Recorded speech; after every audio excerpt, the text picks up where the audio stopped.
Shalom, selamat pagi Bapak Ibu Saudara kasih Tuhan. Shalom, haleluya. Hari ini saya percaya kita semua masuk dalam hadirat Tuhan dengan penuh kerinduan untuk kita memberkati Tuhan kita dengan pujian dan penyembahan kita. Amin. Berapa banyak Bapak Ibu sepakat dengan saya? Boleh lambaikan tangan sama-sama. Beri kemuliaan yang paling meriah buat Tuhan kita. Haleluya. Mari sama-sama teduhkan hati kita, bersehati, bersepakat kita akan berdoa.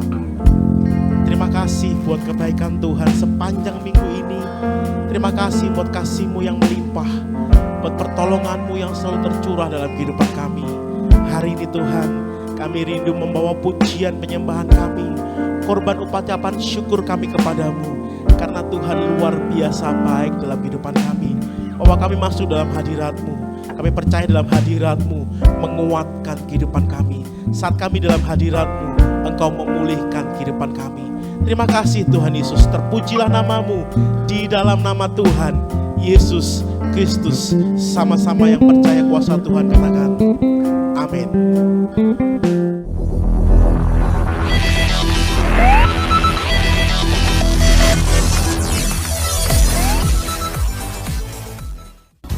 Ibadah anak MCC Kids pada bulan Mei akan dilaksanakan secara onsite dan online.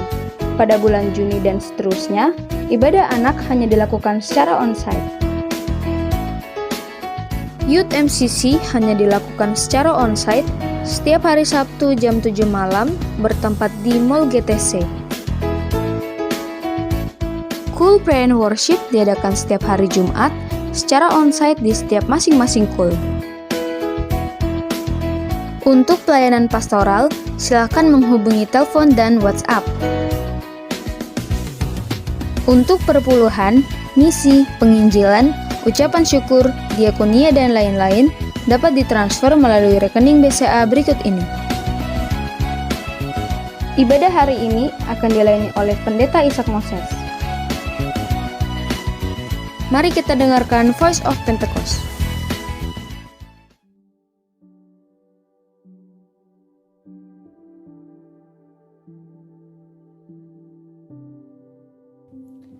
Shalom semua, ada pertanyaan, apakah kita menyembah satu Allah atau tiga Allah? Berapa banyak kita di sini yang masih bingung bahkan mempertanyakan doktrin Allah Tritunggal? Apakah kita setuju atau tidak setuju? Saudara, ajaran Tritunggal adalah ajaran yang alkitabiah. Ayat-ayat dalam Alkitab secara jelas menunjukkan konsep ini sekalipun tidak menggunakan kata Tritunggal. Istilah Tritunggal sendiri dirumuskan oleh bapak-bapak gereja pada Konsili di Nisea tahun 325 dan telah digunakan oleh gereja selama ribuan tahun untuk menjelaskan pribadi Allah. Namun yang perlu dicatat adalah kita tidak bisa memahami Allah dengan sempurna. Kita hanya dapat memahami Allah sejauh mana Ia menyatakan dirinya kepada kita. Dan konsep Tritunggal yang telah dirumuskan ini adalah kompilasi konsep pernyataan diri Allah yang tercatat dalam teks Alkitab. Lalu sekarang, yang sering menjadi pertanyaan, apakah orang Kristen menyembah satu Allah atau tiga Allah? Secara tegas, doktrin Kristen menjawab bahwa kita menganut monoteisme yang artinya hanya menyembah satu Allah. Orang Israel sendiri mendeklarasikan keesaan Allah ini sebagaimana ditulis dalam Ulangan 6 ayat 4. Dengarlah hai orang Israel, Tuhan itu Allah kita, Tuhan itu Esa.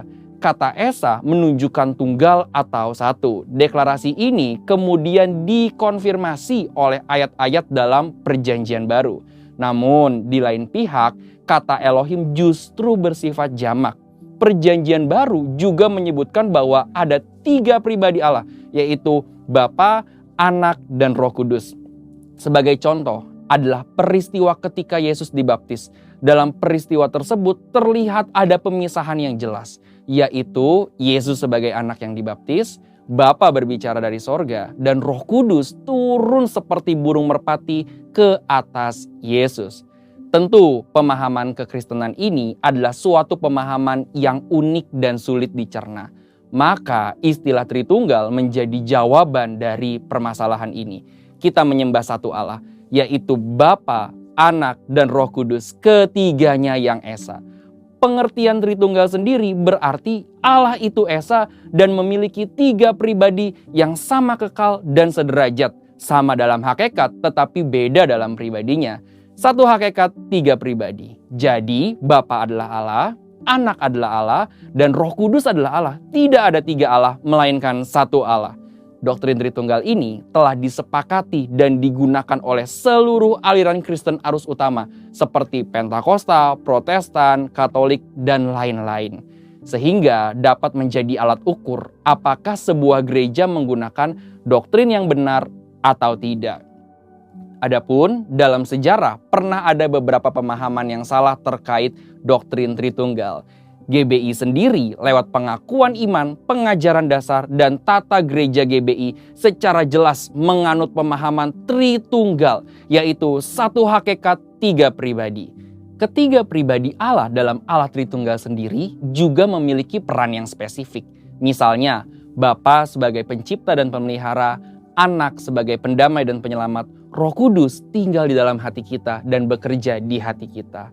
Lalu sekarang saudara, jika memahami Allah sesulit itu, bagaimana mungkin kita bisa menginjil agar orang-orang bisa bertobat dan menerima keselamatan?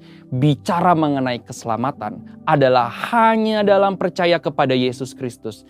Setelah seseorang percaya, bertobat, dan menerima Tuhan Yesus, barulah perjalanan mengenal dan memahami Allah Tritunggal dimulai.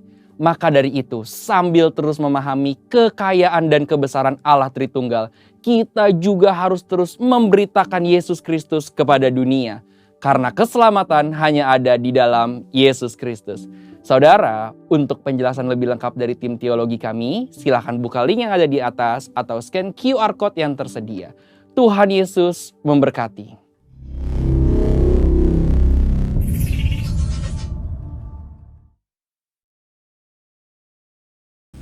Mari berdiri bersama-sama buat Tuhan kita Bapak Ibu. Hadiratnya nyata di tengah-tengah kita hari ini, amin. Mari sama-sama tepuk tangan buat Tuhan kita. Kau membuka hati kami, membuka mata kami untuk kami mengerti kehadiran-Mu di tengah-tengah kami Tuhan. Nyanyi sama-sama buat Tuhan kita Bapak Ibu. Open the eyes of my heart, Lord. Open the eyes of my heart. I want to see you. I want to see you. Open the eyes. Open the eyes of my heart, Lord. Open the eyes of my heart. I want to see you. I want to see you. Sekali lagi sama-sama katakan open the eyes. Open the eyes of my heart, Lord. Open the eyes. I want to see you. I want to see you, oh God. Open the eyes. Open the eyes of my heart, Lord. Open the eyes of my heart. I want to see you. I want to see you high, to see you high and lifted up, shining in the light of your glory. Pour out your power and love as we sing, holy, holy, holy. To see you high and lifted up, shining in the light. Pour out your power and love as we sing, holy, holy, holy. Sama-sama katakan, holy, holy, holy. Holy, holy, holy. Holy, holy, holy. I want to see you, oh God. Holy, holy, holy. Holy, holy, holy, holy. I want to see you, oh God. Holy, holy, holy. Sing holy, holy. Yes, you are holy.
I want to see you. Holy, holy, holy, holy, holy, holy, holy. I want to see you. Sorak-sorai paling meriah buat Tuhan kita. Haleluya, haleluya.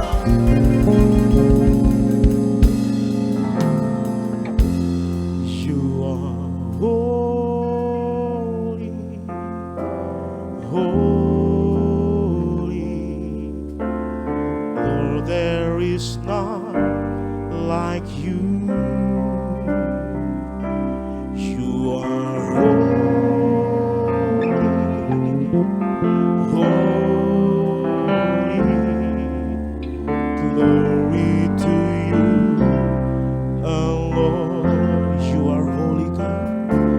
You are holy, holy. Lord, there is none like you. You are holy, holy. Glory to you, oh Lord. I sing your praises forever. Deeper in love with you. Here in your courts where I'm close to your throne, I found where I belong. I sing your praises, I sing your praises forever.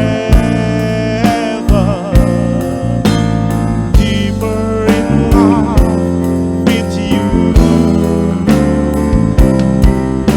Here in your courts where I'm close to your throne, I found where I belong. Engkau kudus, hadiratmu di tengah-tengah kami. Engkau kudus, kudus. Tiada yang sepertimu. Engkau kudus, kudus. Mulialah namamu. Engkau kudus, engkau kudus, kudus. Tiada yang seperti engkau kudus Tuhan.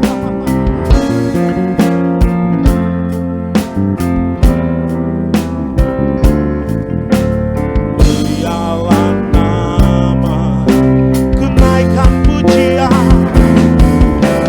ku nyanyikan pujianku, semakin mengasihimu.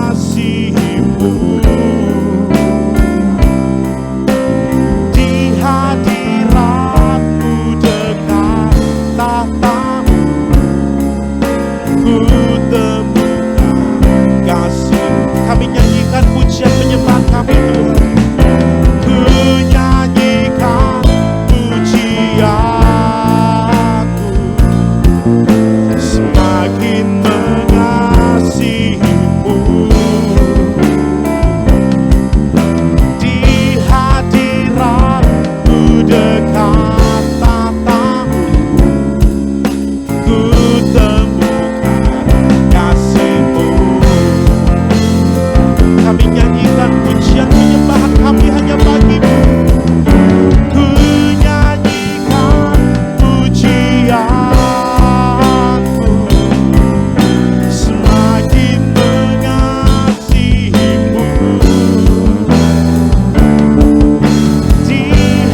deeper in love with you. Here in your court, where I'm close to your throne, I found where I belong. I see your presence forever. Deeper in love with you. Here in your court, where I'm close to your throne, I found where I belong. Here in your courts, where I'm close to your throne, I found where I belong. Here in your courts, where I'm close to your throne, I found where I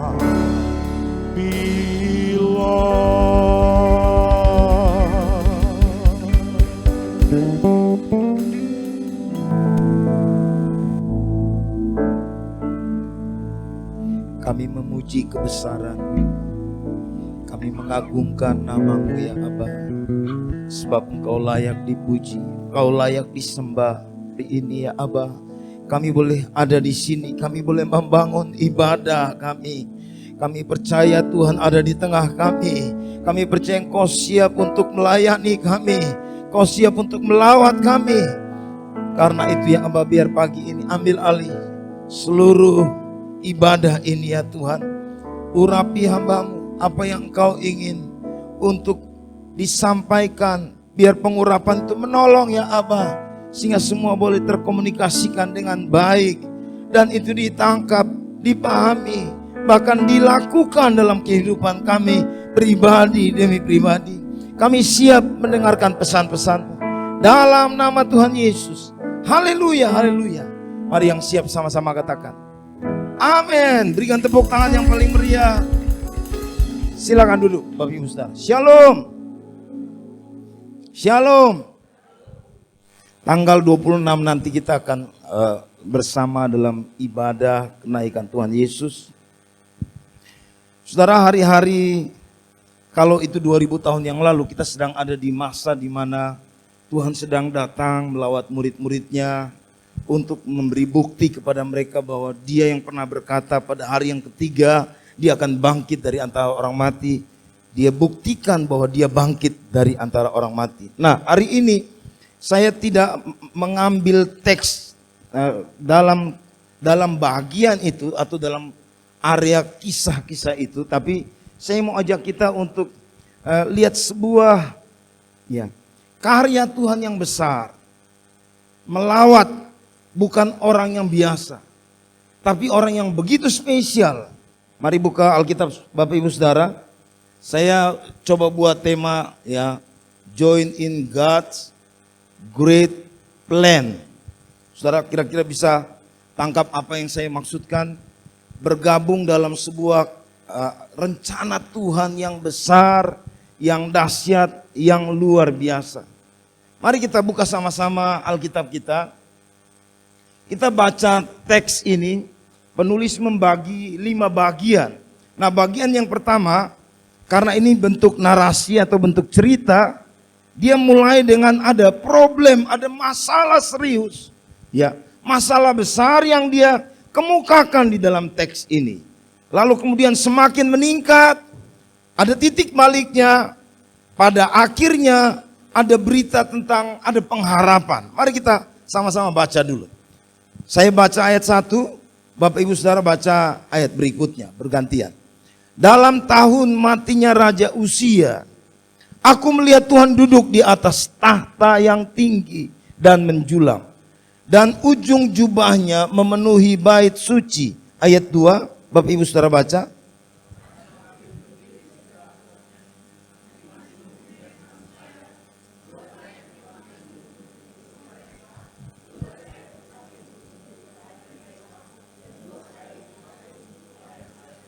Dan mereka berseru seorang kepada seorang, katanya, Kudus, kudus, kuduslah Tuhan semesta alam.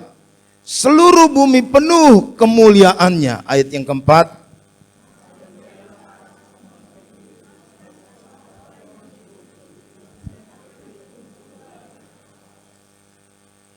Ayat yang kelima. Lalu kataku, celakalah aku binasa. Sebab aku ini seorang yang najis bibir. Dan aku tinggal di tengah-tengah bangsa yang najis bibir. Namun mataku telah melihat Sang Raja, yakni Tuhan semesta alam. Ayat yang keenam.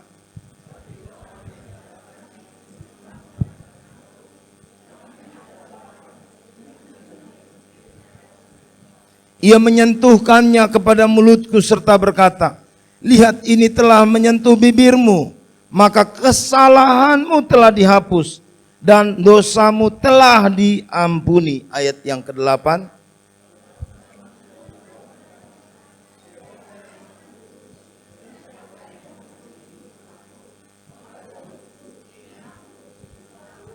Kemudian firman-Nya, pergilah dan katakanlah kepada bangsa ini, dengarlah sungguh-sungguh, tetapi mengerti jangan. Lihatlah sungguh-sungguh, tetapi menanggap jangan. Ayat 10.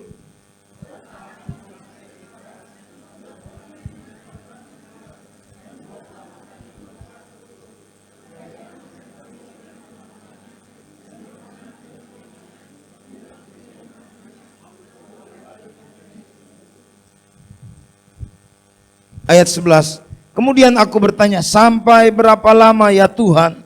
Lalu jawabnya, sampai kota-kota telah lengang, sunyi, sepi. Tidak ada lagi yang mendiami.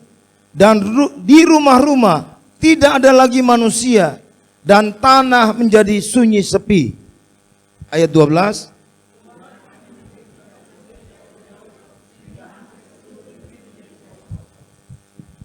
Itu sama-sama. 1, 2, 3. Dan jika di situ masih tinggal 1/10 dari mereka, mereka harus sekali lagi ditimpa kebinasaan.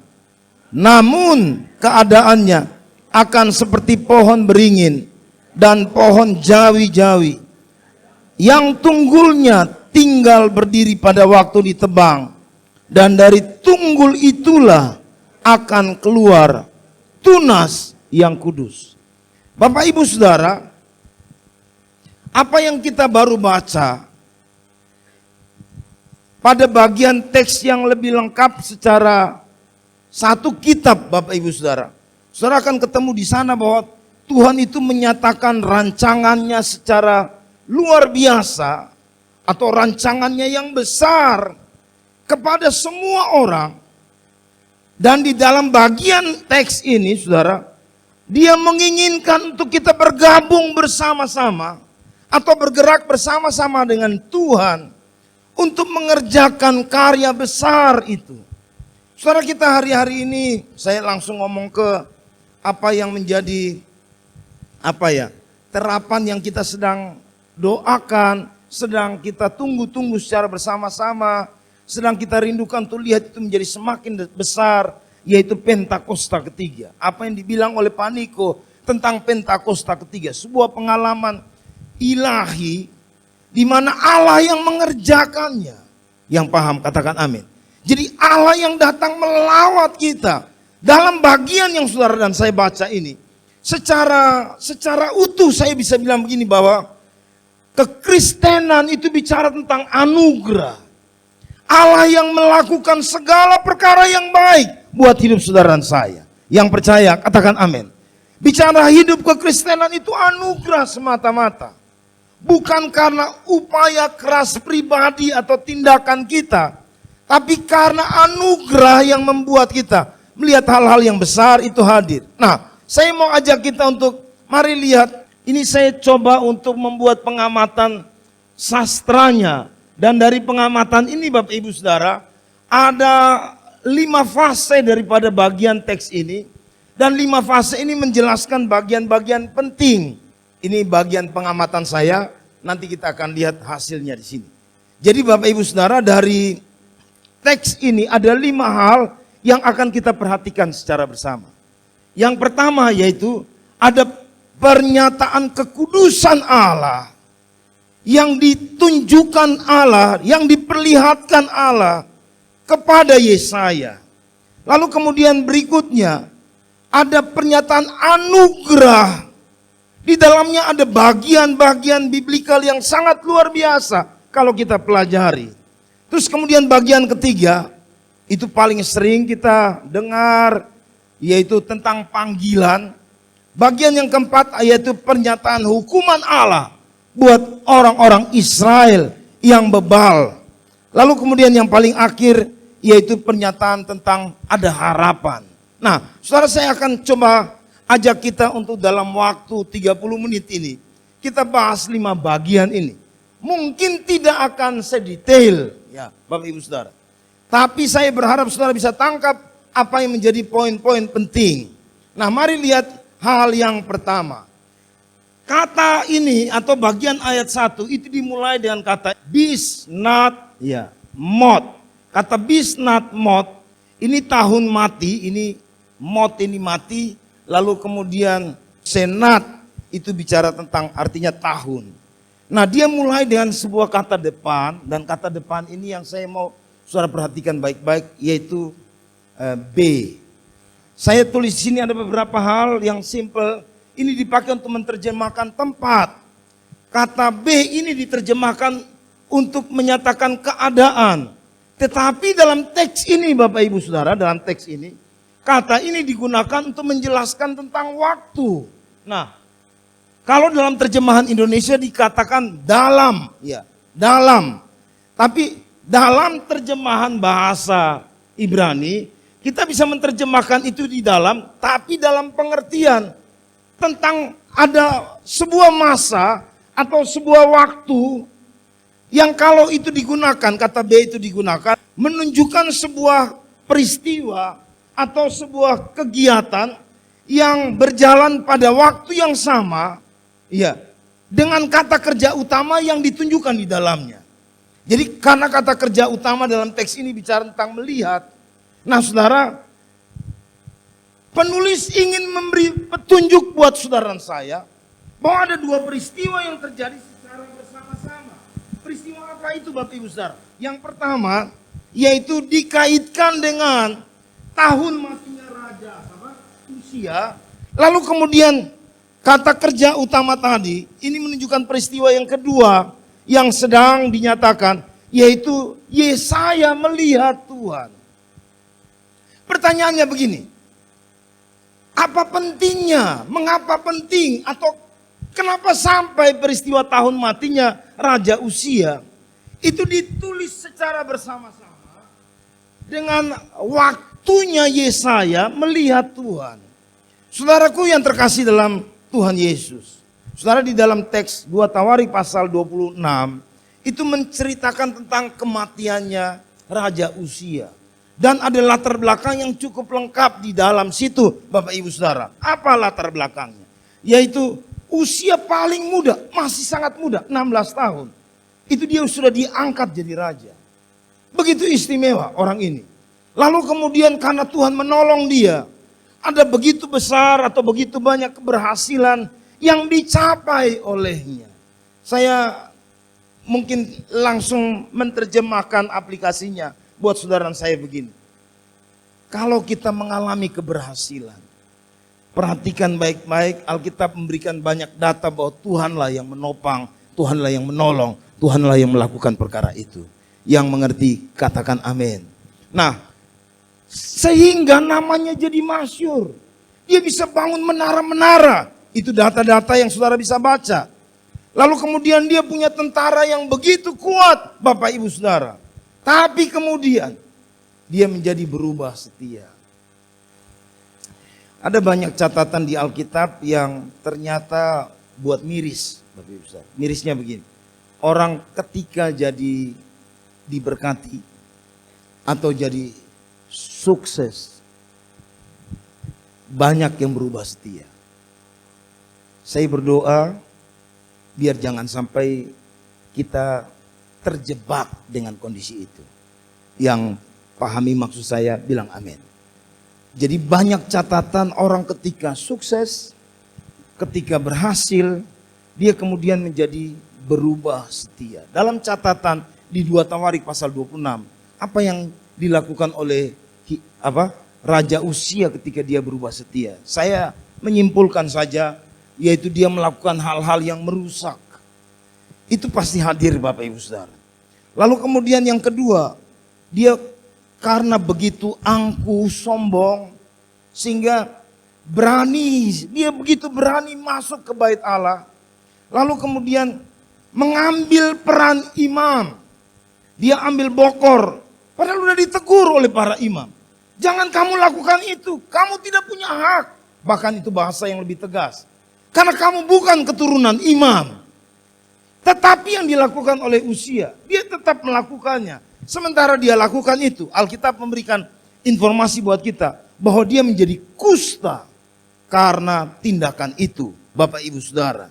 Dan sampai matinya dia tetap dalam keadaan kusta. Saudara, jadi kata B dipakai oleh penulis untuk menunjuk bahwa ada peristiwa ini yang perlu diamati, perlu diperhatikan supaya kita mendapatkan pesan atau tujuan daripada data ini ditulis. Lalu kemudian yang kedua, yaitu dia menjelaskan, menceritakan tentang penglihatan yang lain atau keadaan yang lain yang dia perhatikan, yang dia lihat, yaitu para serafim. Tadi Bapak Ibu Saudara kita udah baca di ayat bagian atas, kalau kita balik untuk lihat sama-sama, dibilang gini, para serafim berdiri di sebelah atasnya, masing-masing mempunyai 6 sayap. 2 sayap dipakai untuk menutupi muka mereka, 2 sayap dipakai untuk menutupi kaki mereka, dan 2 sayap dipakai untuk melayang-layang. Kata seraf dalam bahasa akar kata itu saraf, Bapak Ibu Saudara. Itu dipakai di beberapa data, ya di beberapa catatan Alkitab. Paling tidak ada 5 catatan kata saraf itu muncul. Selain di sini, saudara dan saya bisa ketemukan itu di Bilangan pasal 13 ketika Musa bilang begini, buatlah ular tedung. Kata yang dipakai juga sama, yaitu kata ini Bapak Ibu Saudara. Kata saraf ini Bapak Ibu Saudara. Jadi dalam pengertian orang Ibrani, kata saraf itu sama dengan ular yang menyala-nyala. Ular terbang yang menyala-nyala. Itu kata saraf. Itu muncul di Bilangan pasal yang ke-13 atau Bilangan 21 ya Saudara. Tentang Musa suruh ular tedung itu loh Saudara. Jadi kata ini yang dipakai di sini itu menunjuk pada pengertian tentang serafim. Hanya 1 kali muncul di dalam Alkitab Perjanjian Lama, saudara baca dan ketemu kata serafim atau sebutan tentang serafim dalam bahasa Indonesia. Tetapi Bapak Ibu Saudara, serafim ini dari terjemahannya itu sama dengan kerubim atau malaikat yang paling tinggi jabatannya, malaikat yang ada di dekat Tuhan. Apa yang saya ingin tunjukkan dalam kisah ini begini saudara. Ketika Yesaya melihat Allah itu duduk di atas tahta dan para serafim itu sedang memberikan pujian penyembahan kepada Tuhan. Yang dia lihat yaitu 2 sayap pakai untuk tutup kaki dan hanya 2 yang pakai untuk terbang. Saudara, mari perhatikan poin yang saya ingin tunjukkan dalam teks ini. Dan saya percaya ini syarat buat siapapun dia yang mau bergabung dalam sebuah karya Tuhan yang besar. Apa itu Bapak Ibu Saudara? Tadi di awal saya bilang begini, inilah pernyataan kekudusan Allah yang sedang Allah lakukan atau Allah perkenalkan kepada tokoh yang namanya Yesaya. Karena pelanggaran terhadap kekudusan Allah, Uzia mati. Ketika malaikat menyembah Allah atau ada di depan Allah, yang mereka lakukan, lihat pun mereka nggak sanggup, sehingga harus tutup dengan apa? 2 sayap. Tapi saya harus bilang ini dengan segera buat saudara dan saya, bahwa siapapun dia yang hari ini berkata, Tuhan pakai hidup saya untuk sebagai alat kebesaran-Mu, harus melalui proses yang satu ini, yaitu mengenal Allah sebagai Allah yang kudus itu. Yang paham, katakan amin. Kalau saudara dan saya tidak mengenal Allah sebagai Allah yang kudus itu, maka kita tidak akan melayani Tuhan dengan cara yang tepat. Hanya ketika seseorang menyadari bahwa Allah itu begitu kudus dan dia harus dihormati. Sama seperti gambaran, malaikat pun ketika berhadapan dia harus tutup muka. Sama seperti gambaran Uzia gara-gara melanggar kekudusan. Tidak menghormati kekudusan Tuhan. Jadi kusta dan mati.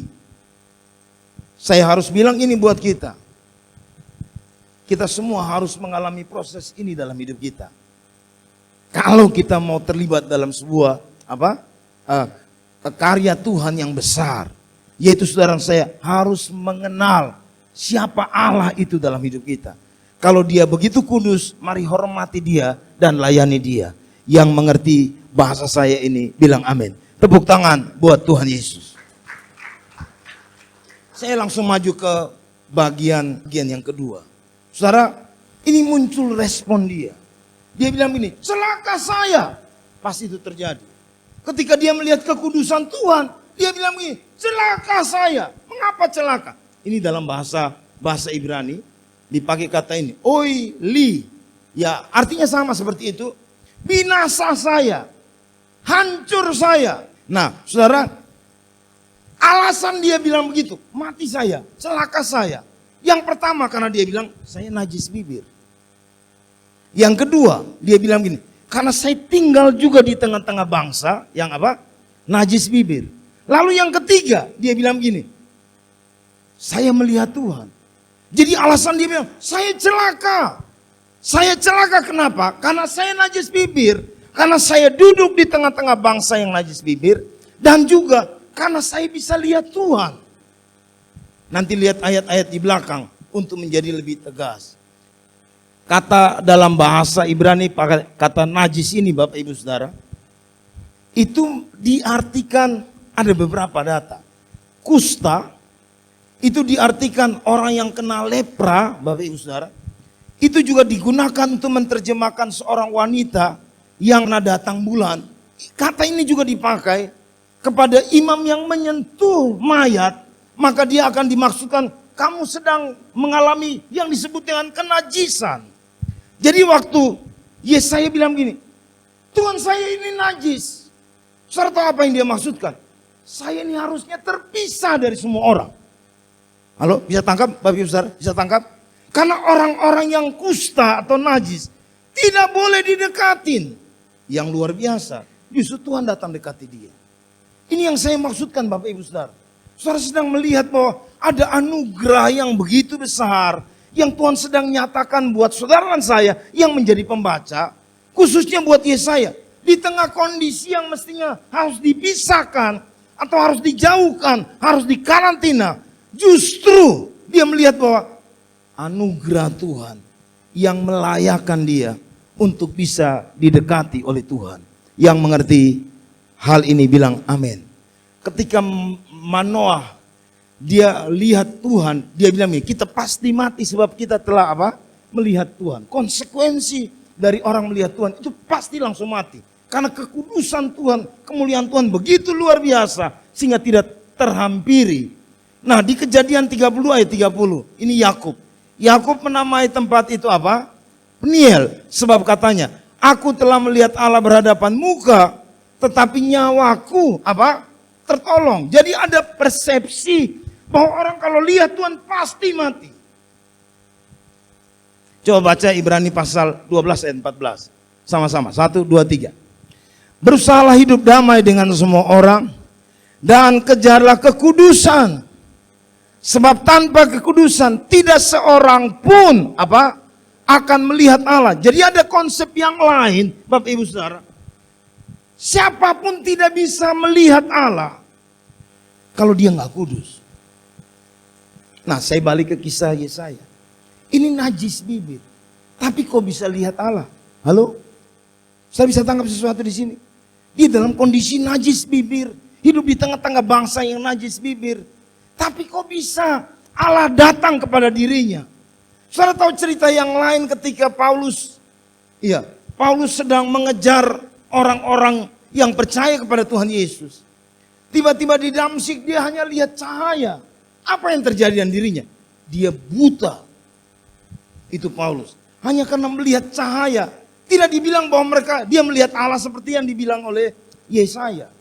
Jadi ada sebuah keadaan yang saya harus bilang, hanya anugerah Tuhan yang melayakan tokoh ini atau sang Yesaya ini. Sehingga dia bisa melihat Tuhan dalam kehidupannya pada waktu itu. Padahal dia dalam kondisi apa? Najis. Saya juga harus bilang ini buat Bapak Ibu Saudara. Itulah konsep teologi Kristen. Bukan karena kita ini kudus lalu Allah mau datang terhadap hidup saudara dan saya. Justru dia karena pilih dan dia mengasihi kita. Dia mau datang untuk perkenalkan dirinya buat saudara dan saya. Yang mengerti, tepuk tangan buat Tuhan Yesus. Kata aku tinggal Bapak Ibu Saudara. Aku tinggal, ini dipakai kata ini. Yoset ya. Kata Yoset itu kata yang juga dipakai dalam Mazmur pasal yang pertama, ayat yang pertama. Yaitu dibilang gini, baca sama-sama. Berbahagialah orang yang apa? Tidak berjalan menurut nasihat orang fasik. Yang tidak berdiri di jalan orang berdosa. Yang tidak duduk dalam kumpulan pencemooh. Kata duduk yang dipakai di dalam Mazmur. Itu juga kata yang sama yang dipakai di dalam teks ini Bapak Ibu Saudara. Maksudnya ini. Yoset, kata Yoset. Jadi punya pengertian tadi. Aku tinggal di tengah-tengah bangsa.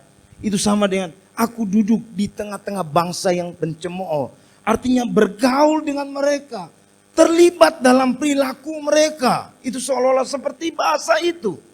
Hal yang berikut tentang anugerah. Yaitu kesalahan dia dihapus. Dosa dia apa? Diampuni. Saudaraku yang terkasih dalam Tuhan. Luar biasa Tuhan itu. Amin. Karya dia datang buat Yesaya. Dia ambil sepit, apa itu saudara? Dia ambil sepit, ambil bara, lalu sentuh di apa? Bibirnya Yesaya. Lalu Alkitab bilang begini, kesalahan dia dihapus, dosa dia diampuni. Itulah yang dilakukan oleh Yesus buat kita. Bukan upaya kita untuk kesalahan kita diampuni. Bukan upaya kita untuk dosa kita apa? Diampuni atau dihapus. Tapi Allah lah yang mengerjakan itu. Itu yang kita sebut sebagai anugerah. Dan dalam kisah ini, Yesaya yang mau dipakai Tuhan itu harus melalui dua proses ini. Dia mengenal kekudusan Tuhan. Dia memahami tentang anugerah dalam kehidupan dia. Saya najis, tapi Allah tidak membunuh saya ketika saya lihat Tuhan. Halo? Bapak Ibu Saudara bisa tangkap di sini? Lalu kemudian justru Allah menghapus kesalahan saya. Allah apa? Mengampuni dosa saya. Itu yang dialami, itu yang dilihat oleh Yesaya. Kita langsung masuk ke fase yang ketiga. Setelah Yesaya mengalami keadaan itu Bapak Ibu Saudara. Lalu kemudian muncul kalimat ini. Haneni welakeni. Jadi dia bilang gini, Haneni itu Bapak Ibu Saudara itu respon. Kalau kita lihat terjemahan kita, ini aku. Kalau saudara lihat dalam terjemahan bahasa asli, dia sedang bilang, lihat saya atau lihat aku. Lalu kemudian dia bilang ini, utuslah aku. Saudara lihat proses ini luar biasa. Setelah Yesaya itu melihat kekudusan Tuhan yang begitu luar biasa. Lalu kemudian dia melihat dan memahami anugerah Tuhan dalam kehidupan dia.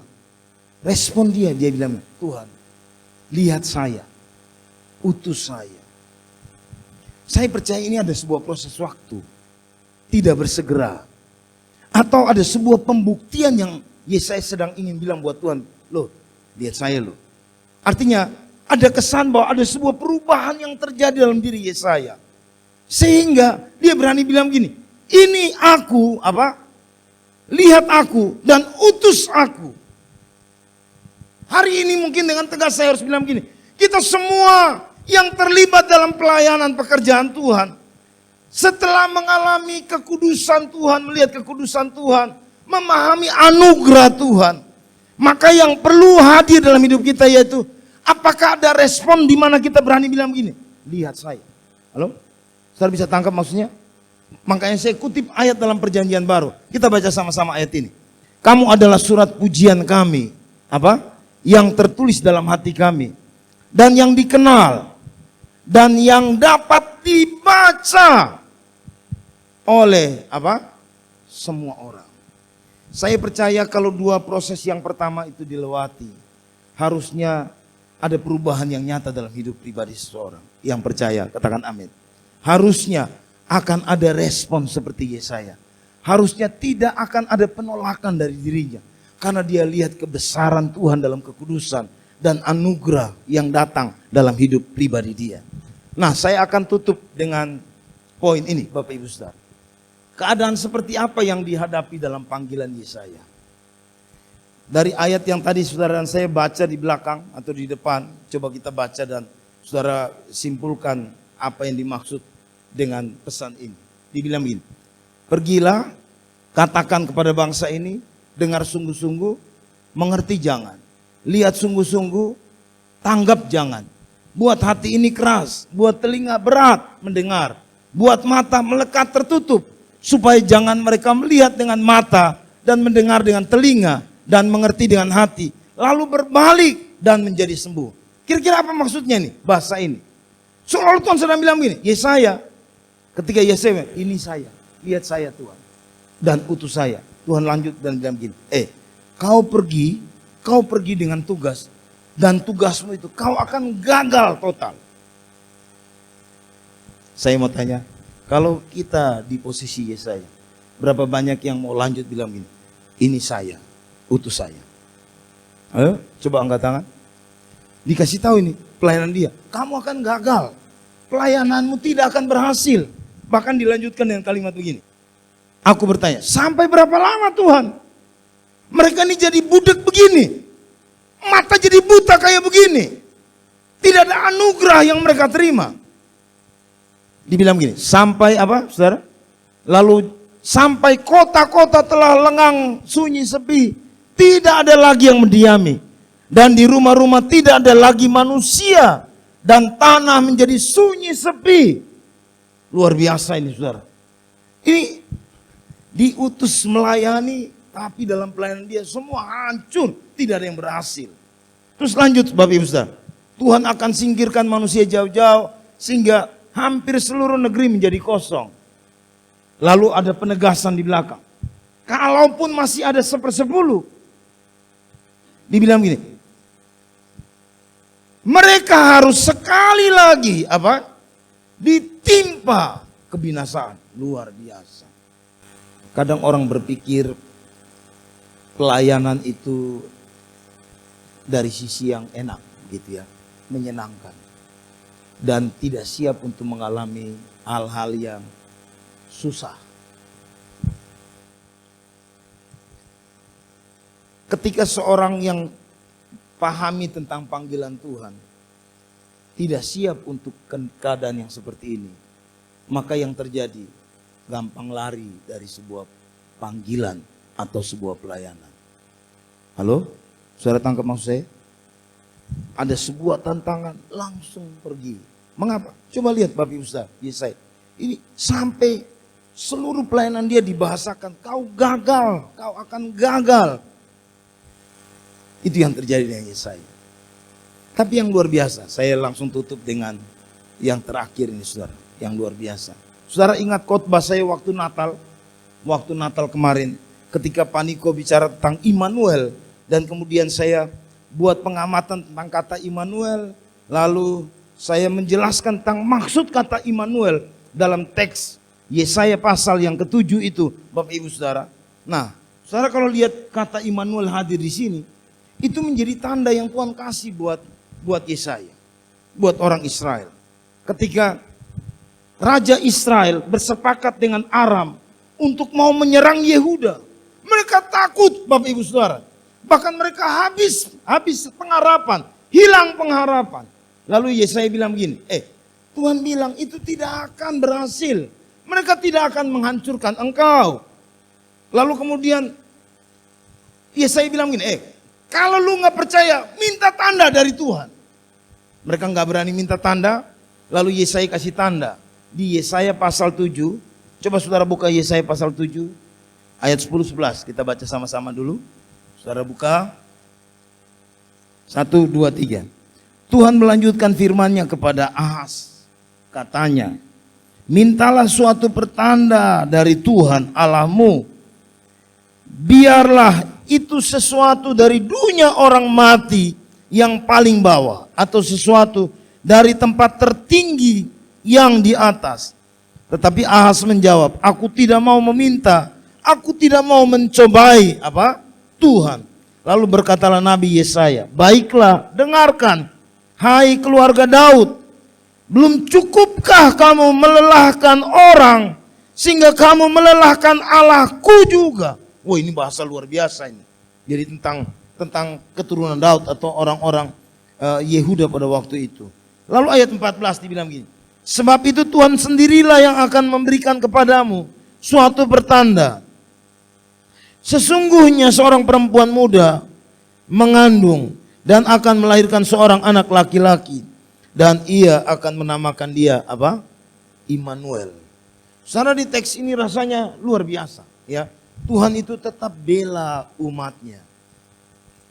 Makin memahami perkara ini Bapak Ibu Saudara, saya harus bilang begini. Penghukuman itu, kalau saya pakai bahasa manusia, itu jalan buntu.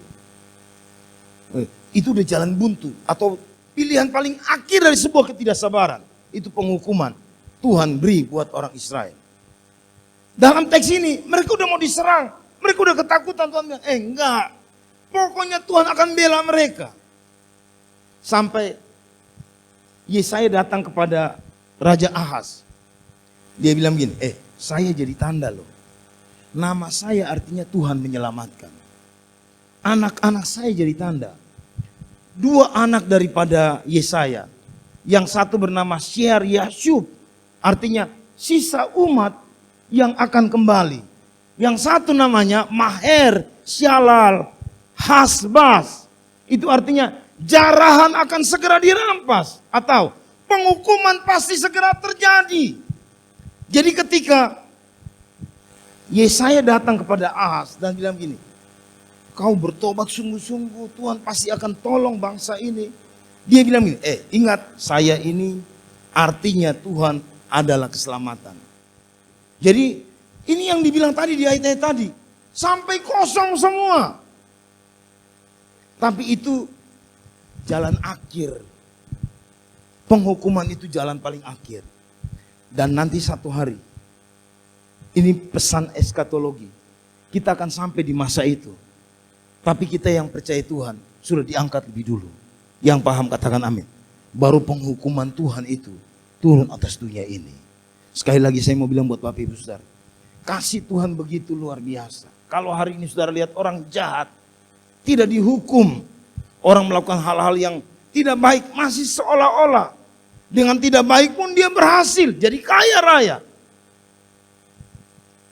Pada akhirnya penghukuman pasti akan terjadi.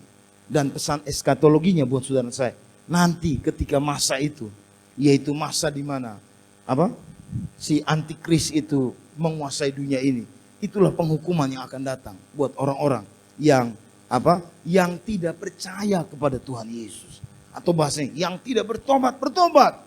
Tapi saya langsung ngomong yang terakhir.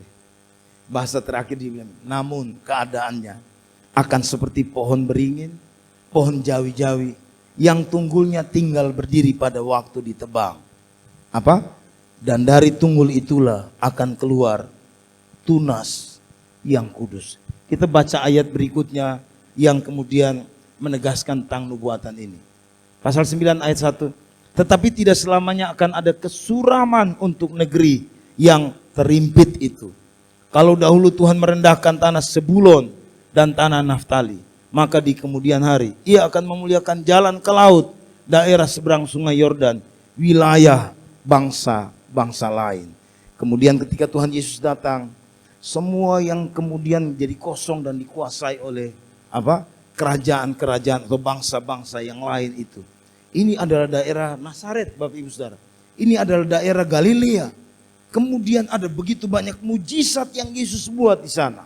Sekalipun pada akhirnya ada 3 kota yang dikutuk oleh Tuhan. Karena mereka tetap menolak karya besar Tuhan. Itu menjadi sebuah pesan buat kita.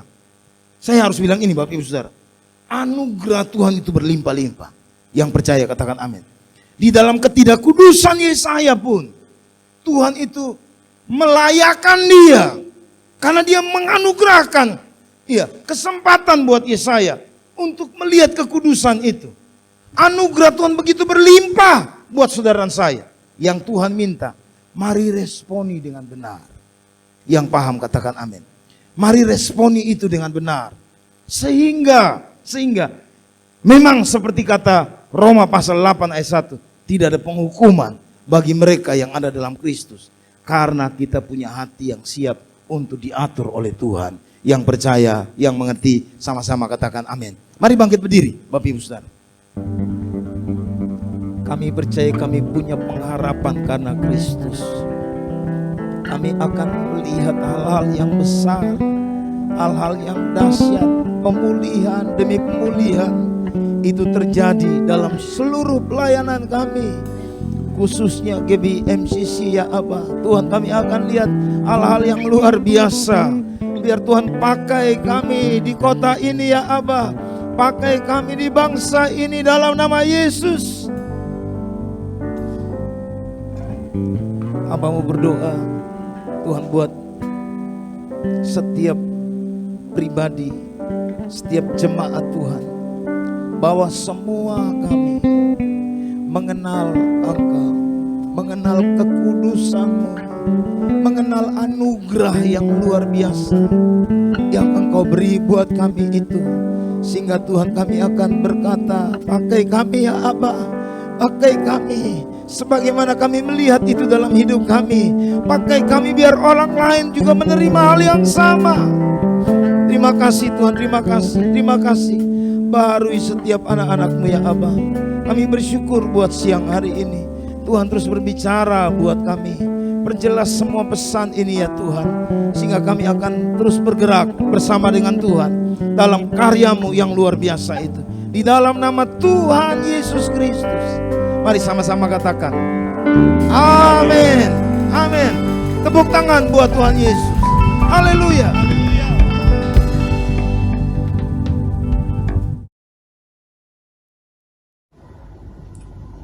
Orang yang duduk dalam lindungan yang maha tinggi dan bermalam dalam naungan yang maha kuasa akan berkata kepada Tuhan, tempat perlindunganku dan kubu pertahananku, Allahku yang kupercayai. Sungguh dialah yang akan melepaskan engkau dari jerat menangkap burung, dari penyakit sampar yang busuk. Dengan kepaknya ia akan melindungi engkau. Di bawah sayapnya engkau akan berlindung. Kesetiaannya ialah perisai dan pagar tembok. Engkau tak usah takut terhadap kedahsyatan malam, terhadap panah yang terbang di waktu siang, terhadap penyakit sampar yang berjalan di dalam gelap, terhadap penyakit menular yang mengamuk di waktu petang. Walau 1000 orang rebah di sisimu dan 10.000 di sebelah kananmu, tetapi itu tidak akan menimpamu. Engkau hanya menontonnya dengan matamu sendiri dan melihat pembalasan terhadap orang-orang fasik. Sebab Tuhan ialah tempat perlindunganmu. Yang maha tinggi telah kau buat tempat perteduhanmu. Malapetaka tidak akan menimpa kamu, dan tulah tidak akan mendekat kepada kemahmu. Sebab malaikat-malaikatnya akan diperintahkannya kepadamu untuk menjaga engkau di segala jalanmu. Mereka akan menatang engkau di atas tangannya, supaya kakimu jangan terhantuk kepada batu. Singa dan ular tedung akan kau langkahi, engkau akan menginjak anak singa dan ular naga. Sungguh hatinya melekat kepadaku, maka aku akan meluputkannya. Aku akan membentenginya, sebab ia mengenal namaku. Bila ia berseru kepadaku, aku akan menjawab. Aku akan menyertai dia dalam kesesakan. Aku akan meluputkannya dan memuliakannya. Dengan panjang umur akan kukenyangkan dia, dan akan kuperlihatkan kepadanya keselamatan daripadaku. Mari kita deklarasikan Pentakosta ketiga. 1. Pentakosta ketiga adalah pencurahan Roh Kudus yang dahsyat di zaman ini, melebihi yang terjadi di Azusa Street. 2. Pentakosta ketiga akan mengakibatkan penuaian jiwa yang terbesar dan yang terakhir sebelum Tuhan Yesus datang kembali.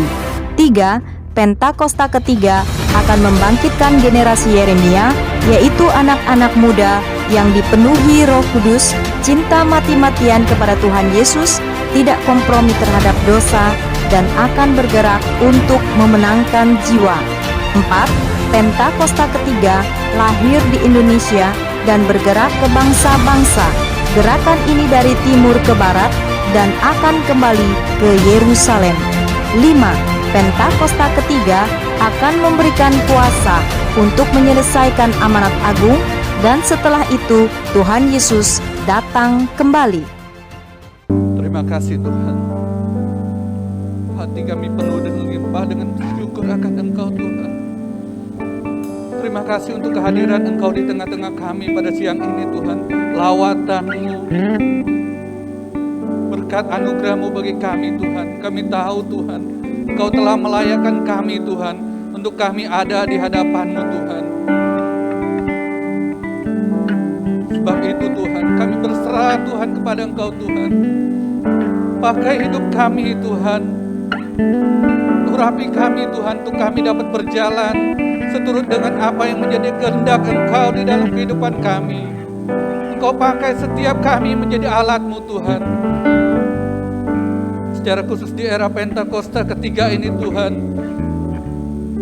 kami akan melihat Tuhan, Engkau maju berperang di depan kami Tuhan. Engkau yang memampukan Tuhan. Kami akan melihat Tuhan, hal-hal mujizat itu akan terjadi Tuhan. Pentakosta ketiga ini Tuhan akan bergerak dari bangsa Indonesia Tuhan sampai ke bangsa-bangsa.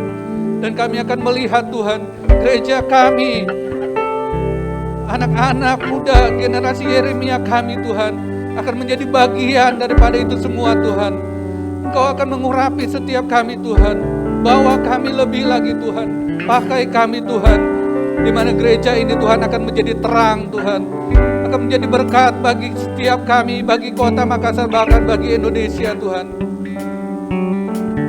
Berkati hamba-Mu yang telah menyampaikan isi hati-Mu Tuhan. Engkau pakai lebih lagi Tuhan, nyatakan kasih anugerah-Mu bagi hamba-Mu, pengurapan-Mu lebih lagi bagi hamba-Mu Tuhan.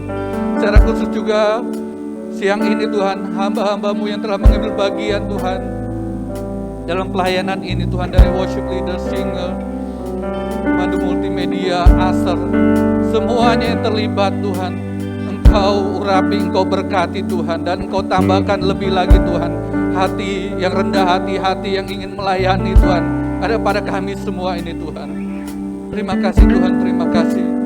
Berkati juga setiap jemaat-Mu, jemaat GBMCC dimanapun mereka berada Tuhan. Kuasa ilahi menyertai mereka Tuhan. Kami akan mendengar Tuhan, ada pemulihan terjadi bagi keluarga demi keluarga Tuhan. Ada terobosan Tuhan yang baru bagi keluarga-keluarga GBMCC Tuhan. Mereka diberkati Tuhan, mereka dipulihkan, bahkan yang sakit Engkau sembuhkan Tuhan. Di dalam nama Yesus Tuhan, dalam nama Yesus ada kesaksian yang baru Tuhan. Mujizat-Mu nyata Tuhan. Terima kasih Tuhan, kami juga berdoa Tuhan untuk bangsa kami, Indonesia dan kota kami, Makassar Tuhan. Engkau berkati, Engkau urapi bangsa ini Tuhan. Kami tahu Tuhan, Engkau pakai bangsa ini Tuhan. Bangsa-bangsa akan melihat bangsa Indonesia ini diberkati. Engkau persiapkan Tuhan, bangsa ini Tuhan menjadi terang Tuhan. From east to the west Tuhan, kami akan melihat kegerakan ini juga Tuhan. Engkau berkati pemimpin-pemimpin kami, presiden, wakil presiden, juga semua menteri dan aparatur negara Tuhan. Kau berkati, hikmat marifat ada pada mereka Tuhan. Roh takut akan Engkau Tuhan ada pada mereka Tuhan. Mereka melayani dengan baik Tuhan. Berkati Indonesia Tuhan, pemulihan ekonomi itu terjadi, pemulihan dalam kesehatan juga terjadi Tuhan. Kau memberkati Tuhan, bila ada wabah-wabah baru yang kami dengar Tuhan, saat ini kami tolak di dalam nama Yesus Tuhan. Di dalam nama Yesus Tuhan, itu tidak akan terjadi di bangsa kami Tuhan. Engkau pulihkan Tuhan, Engkau berkati Tuhan. Setiap tenaga medis yang mengambil bagian juga Tuhan. Setiap keputusan Tuhan, semua akan bertindak dengan baik Tuhan. Sehingga Indonesia penuh dengan kemuliaan-Mu Tuhan. Terima kasih Tuhan.